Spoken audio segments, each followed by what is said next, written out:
আন্দোলনের মাধ্যমে গণ উদ্বোধন করে আবাবিল পাখির মতো সহায়তা করে সেই জালেম সরকার থেকে আমাদের বাংলাদেশকে আলহামদুলিল্লাহ পরিত্রাণ দিয়েছেন, মুক্ত করেছেন। সুবহানাল্লাহ।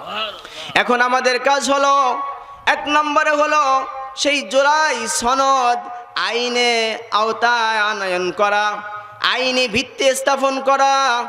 এরপরে যারা পঙ্গুত্ব বরণ করেছে, যারা শাহাদাত বরণ করেছে,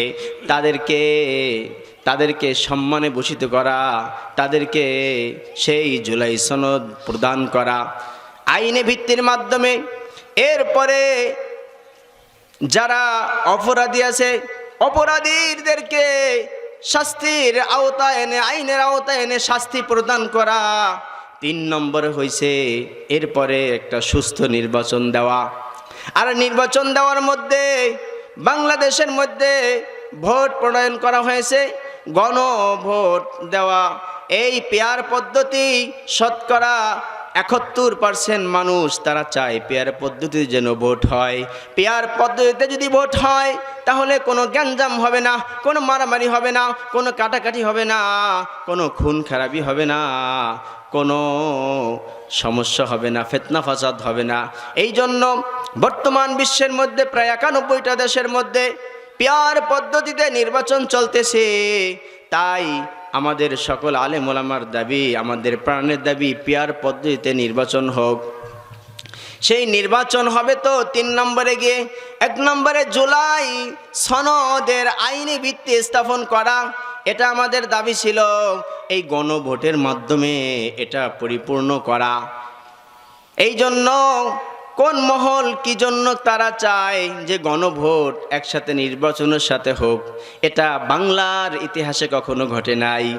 এই জন্য আমাদের সকলের প্রাণের দাবি থাকবে, সকলের ঐক্যবদ্ধ সিদ্ধান্ত থাকবে যে গণভোট আগে করা হোক। কানতে থাকবে, চিল্লাতে থাকবে, মানুষগুলি মাতালের মতো দৌড়াদৌড়ি করতে থাকবে, কিন্তু তারা মাতাল না। হাসরের ময়দানের ভয়াবহ পরিস্থিতি দেখে তারা মানুষগুলি এরকম ছুটোছুটি করতে থাকবে। আর একটা ঘোষণা করে দিবে আল্লাহ পাক রব্বুল আলামিন, ফারিকুম ফিল জান্নাতি ওয়া ফারিকুম ফিস সাঈর। আল্লাহ পাক রব্বুল আলামিন বলবেন, তোমরা জান্নাতবাসীরা এবং জাহান্নামবাসীরা পৃথক হয়ে যাও। তোমরা দুনিয়ার বুকে এক ছিলা, একসাথে আমার নিয়ামত ভক্ষণ করছো, আমার নাফরমানিও করছো, কিন্তু আজকে তোমরা একত্রিত থাকতে পারবা না। আজকে তোমরা জান্নাতবাসীরা এবং জাহান্নামবাসীরা পৃথক হয়ে যাও। এই জন্য আল্লাহ পাক রব্বুল আলামিনের এই ঘোষণাগুলি শুনে সমস্ত মানুষগুলি দৌড়ে থাকবে, বেহুশ হয়ে যাবে, পরেশান হয়ে যাবে।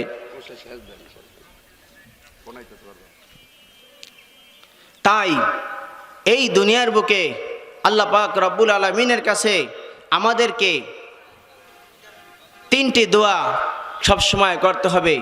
1 নম্বরে দোয়া করতে হবে, আল্লাহ তুমি আমাদেরকে ঈমানি হালাতে রাখো। 2 নম্বরে দোয়া করতে হবে, আল্লাহ তুমি আমাদেরকে আমলের সাথে রাখো। 3 নম্বরে দোয়া করতে হবে, আল্লাহ তুমি আমাদেরকে যখন এই মৃত্যু দাও, যে অবস্থায় মৃত্যু দাও, যেভাবেই মৃত্যু দাও না কেন, তুমি আমাদেরকে ঈমানি হালাতে মৃত্যুবরণ করার তৌফিক দান করো। ইবাদত বন্দেগী করার জন্য, তার মানে হচ্ছে আল্লাহ পাক রব্বুল আলামিনের পরিচয় লাভ করার জন্য, ইয়ারিফুন আল্লাহকে চেনার জন্য সৃষ্টি করেছি। সুবহানাল্লাহ। এই জন্য আমাদেরকে আল্লাহকে আগে চিনতে হবে। আল্লাহু খালিকুন, আল্লাহ হলেন আমাদের সৃষ্টিকর্তা। আল্লাহু রাজিকুন, আল্লাহ হলেন আমাদের রিজিক দাতা। আল্লাহু মালিকুন, আল্লাহ হলো আমাদের মালিক। সুবহানাল্লাহ। সম্মানিত এলাকাবাসী, আমরা এই 1 বছর আগেও জালেমের জুলুমের মধ্যে নিপতিত ছিলাম। জালেমের কারাগারে অসংখ্য আলেম ওলামা তারা নিবেদিত প্রাণ ইসলামের জন্য, কিন্তু তারা কারাবন্দী অবস্থায় ছিল। সেই জালেমের জুলুম থেকে আল্লাহ পাক রব্বুল আলামিন ছাত্রদের মাধ্যমে